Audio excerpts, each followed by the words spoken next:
Hi everyone, मैं robin आप सभी को फिर से एक बार वेलकम करता हूं हमारे स्टैंडर्ड रिजल्ट्स की इस सीरीज़ में, जहां पर अभी तक मैंने आपके साथ काफ़ी सारे क्वेश्चंस के स्टैंडर्ड रिजल्ट्स का डिस्कशन किया।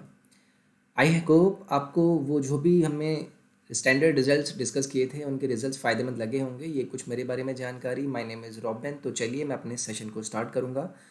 और जितने भी मैंने अभी तक पार्ट डिस्कस किए हैं, आपने एक चीज़ वहाँ से ऑब्जर्व करी होगी कि हमें एक लेंदी प्रोसेस से बचने के लिए एक अप्रोच का भी पता चलता है। और अगर हमें ये स्टैंडर्ड रिजल्ट्स पता है तो हम डायरेक्टली वैल्यू पुटिंग करके वहाँ पर आंसर निकाल सकते हैं।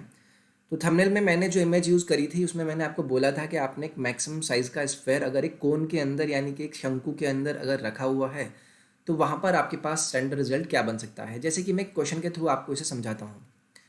आपको यहाँ दिया गया है find the radius of a maximum size sphere which can be inscribed और पुट इन अ कोन, जिसका बेस रेडियस और हाइट आपको दिया गया है 8 सेंटीमीटर और 6 सेंटीमीटर। क्वेश्चन आपको क्लियर हो गया कि आपने क्या किया, एक अधिकतम यानी मैक्सिमम साइज का एक गोला यानी कि स्फेयर उसको शंकु के अंदर रखा, जहाँ पर आपको क्या दिया गया, शंकु की रेडियस, शंकु की हाइट, और उसके के बाद आपसे पूछा गया कि भाई आप त्रिज्या बता दीजिए किसकी, स्फेयर की। अब इस स्टैंडर्ड रिजल्ट अगर आपको यहाँ से इस चीज़ का पता है तो आप डायरेक्टली वैल्यू पुट कर सकते थे और आंसर अपना निकाल सकते थे। लेकिन यहीं मैं आपसे कहूँ कि यार, आपको अगर ये पता है कि आप स्टैंडर्ड रिजल्ट नहीं निकाल पा रहे हैं तो आपको पहले उसका अप्रोच जानना होगा कि हमने उस क्वेश्चन को किया कैसे। तो ये है आपके सामने फिगर, जिसके अंदर मैंने फ्रंट से 2D फिगर आपको दिखाया है कि अंदर ये आपका एक क्या है, स्फेयर रखा हुआ है। उसके बाद ये क्या है, आपका एक कोन है। कोन की जो रेडियस है आपके पास स्मॉल आर है। उसके बाद जो स्फेयर की रेडियस है वो कैपिटल आर है। हाइट है आपके कोन का एच, और इसका जो स्लांट हाइट है यानी कि त्रिज्यक रेखा है, त्रिज्यक रेखा ही बोलते हैं ना, स्लांट हाइट जो भी होता है ये, ठीक है, ये है आपके पास एल। अब उसके बाद मैं आपसे बोलता हूँ कि जो बेस है उसको अगर आपने आर माना तो क्या आप ये पता कर सकते हैं कि यार, किसी भी सर्कल पर जब कोई टेंजेंट एक कॉमन पॉइंट से ड्रॉ करी जाती हैं तो उनकी लेंथ क्या होती हैं, हमेशा आपकी इक्वल होती हैं। यानी कि अगर ये वैल्यू आपके पास आर है तो ये वाली वैल्यू कितनी होगी, आर होगी। अगर ये पूरी रेखा आपको दी गई है एल, तो ऑब्वियसली ये ए डी की वैल्यू कितनी हो जाएगी, एल माइनस आर हो जाएगी। उसके बाद सेंटर ओ से मैंने यहाँ पर एक लेंथ ड्रॉ करी है जो कि रेडियस है किसकी, स्फेयर की, तो ऑब्वियसली ये इस पॉइंट पर क्या होगी, एक परपेंडिकुलर होगी।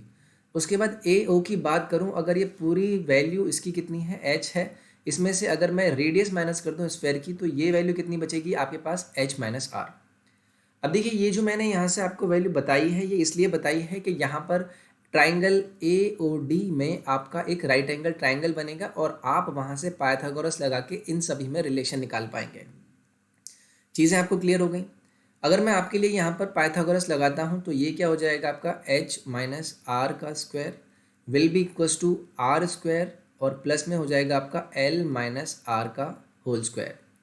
अब इस वैल्यू को मुझे ओपन करना है तो यहाँ से मिलेगा मुझे H square plus R square minus 2HR will be equals to R square plus L square plus R square minus 2LR।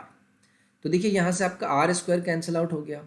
अब उसके बाद यहाँ पर भी एल है, यहाँ पर भी एल है, और आप मुझे बताएंगे कि जब आप एल जो कि स्लांट हाइट है उसकी वैल्यू कैलकुलेट करते हैं तो उसकी वैल्यू हमेशा किसके इक्वल होती है, उसके स्क्वायर की वैल्यू होती है आर स्क्वायर और एच स्क्वायर की वैल्यू के।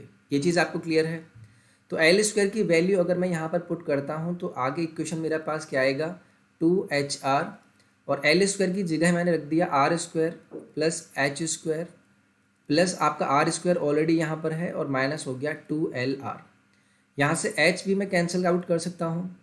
अब इसके बाद आपको क्या करना है, देखना है कि भाई फाइनल मेरे पास वैल्यू क्या आएगी। ये आपका 2R स्क्वायर हो गया माइनस 2LR, और इधर आपका क्या है, माइनस 2HR। इस कैपिटल आर की अगर मैं वैल्यू कैलकुलेट करने की बात करूँ तो कैपिटल आर आपका क्या आ जाएगा, यहाँ से मैं 2R कॉमन ले सकता हूँ। ये हो गया आपके पास R माइनस एल, और अपॉन नीचे में चला गया आपके पास 2H। अब देखिए 2R में से ये आपका 2 कैंसिल आउट हो गया, बचेगा आपके पास क्या, आपके पास सिर्फ बचेगा यहाँ से, अगर मैं R की वैल्यू यहाँ से कैलकुलेट करने की कोशिश करूँगा तो ऊपर आपका पास आ गया R माइनस एच, माइनस को मैं एडजस्ट करूँगा तो ये हो जाएगा L माइनस आर, अपॉन नीचे आपका क्या है, H है। तो आपने क्या किया, capital L, small R, L और एच में क्या किया, यहाँ से अभी तक एक सिंपल सा रिजल्ट निकाला। अब इस रिजल्ट को और सिंप्लीफाई कर सकते हैं। अगर मैं यहाँ पर एच स्क्वायर करने की कोशिश करूँ, ऊपर भी एच का मल्टीप्लाई करूँगा, वहाँ से एक रिजल्ट भी निकाल सकता हूँ, लेकिन एक जनरल स्टेटमेंट आपके पास आ गया ये। अब मैं इसे और स्टैंडर्डाइज करने की कोशिश करता हूँ। जैसे आपके पास ये क्या आया है, मैं इसे यहाँ पर आपके लिए दोबारा लिखता हूँ। अगर मैं इसको नेक्स्ट स्लाइड में लेकर जाऊँ, यहाँ पर लिखते हैं, कहाँ पर लिखें, मैं इसको हटा दूँ क्या? तो आर की वैल्यू आपने क्या निकाली थी वहाँ से, R L minus R upon H, ये वैल्यू आपने निकाली थी। अगर ये वैल्यू आपने निकाली है तो मैं यहाँ पर क्या करता हूँ, एच का ऊपर मल्टीप्लाई करता हूँ और नीचे भी एच का मल्टीप्लाई करता हूँ। तो ऊपर क्या हो जाएगा, R into H, L minus R, और नीचे हो गया आपके पास एच स्क्वायर। अब देखिए एच स्क्वायर अगेन आपको पता है L square will be equals to R square plus H square. तो यहाँ से एच स्क्वायर की वैल्यू कितनी हो जाएगी, L square minus R square will be H square. अभी L square minus R square क्या होगा, एल प्लस आर और एल माइनस आर होगा। तो यहाँ पर आर एच का मैं अंदर मल्टीप्लाई करता हूँ, अभी नहीं करते हैं क्योंकि एल माइनस आर तो आपका कट रहा है। तो एच स्क्वायर की जगह मैं क्या रख दूंगा, एल प्लस आर और एल माइनस आर, ये कैंसिल आउट हो गया। बचेगा कि आपके पास R H upon L plus R, ये किसकी वैल्यू है, कैपिटल आर की।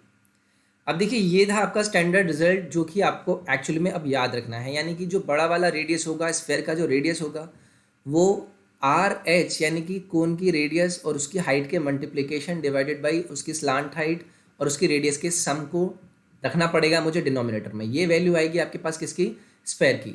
अब आपको हमेशा से याद रखना है, एक रिजल्ट जो भी आपने यहाँ पर एक्सप्लेनेशन देखा उसको साइड कीजिए। अब से आपको याद रखना है कि R will be equals to, क्या आया था हमारा, small R into H upon L plus R. ये वैल्यू अभी आपको याद रखनी है। तो देखिए जो आपने सवाल डिस्कस किया, सवाल पे अगर मैं आऊँ तो यहाँ पर आपसे पूछा गया है radius of the maximum size of sphere, ये हो गया आपका आर। जब आप इसे पुट करेंगे आपके रिलेशन क्या था, आर इंटू एच अपॉन क्या था, एल प्लस आर। अब देखिए यहाँ पर आपके पास एल नहीं है, यहाँ पर आपके पास क्या है, हाइट है और उसके बाद रेडियस है। तो मैं एल भी निकाल सकता हूँ भाई, एल स्क्वायर क्या होता है आपका, R square plus H square. ये आपका 36 हो गया, ये आपका 64 हो गया। एल की वैल्यू कितनी आ गई, 10 आ गई। आर की वैल्यू रखेंगे 6 हो गया, एच आपको दिया है 8, एल 10 है, 10 प्लस आर यानी कि 6 कितना हो गया आपके पास 16। ये आपका 2 बार गया और ये आपका 3 आ गया, यानी कि कैपिटल आर जो कि स्फेयर की रेडियस पूछी थी उसकी वैल्यू आपने यहाँ से कैलकुलेट कर ली 3 सेंटीमीटर। तो स्टैंडर्ड रिजल्ट अभी से आपको याद रखना है कि भाई capital R will be equals to small R into H, L plus R denominator में रहेगा। मैंने यहाँ पर आपको एक्सप्लेन भी किया कि हमने उसे कैसे सॉल्व किया। तो ये छोटे छोटे जो स्टैंडर्ड रिजल्ट होते हैं बहुत हेल्प करते हैं। अगर सेशन आपको पसंद आता है तो please do like it, share जरूर करें और सब्सक्राइब करें चैनल को। टेलीग्राम और इंस्टाग्राम पेज को जरूर फॉलो करें, इनके लिंक आपको डिस्क्रिप्शन में मिल जाएंगे। मैं नेक्स्ट पार्ट में मिलता हूँ एक दूसरे स्टैंडर्ड रिजल्ट के साथ। अपना ख्याल रखिए, टेक केयर, बाय बाय।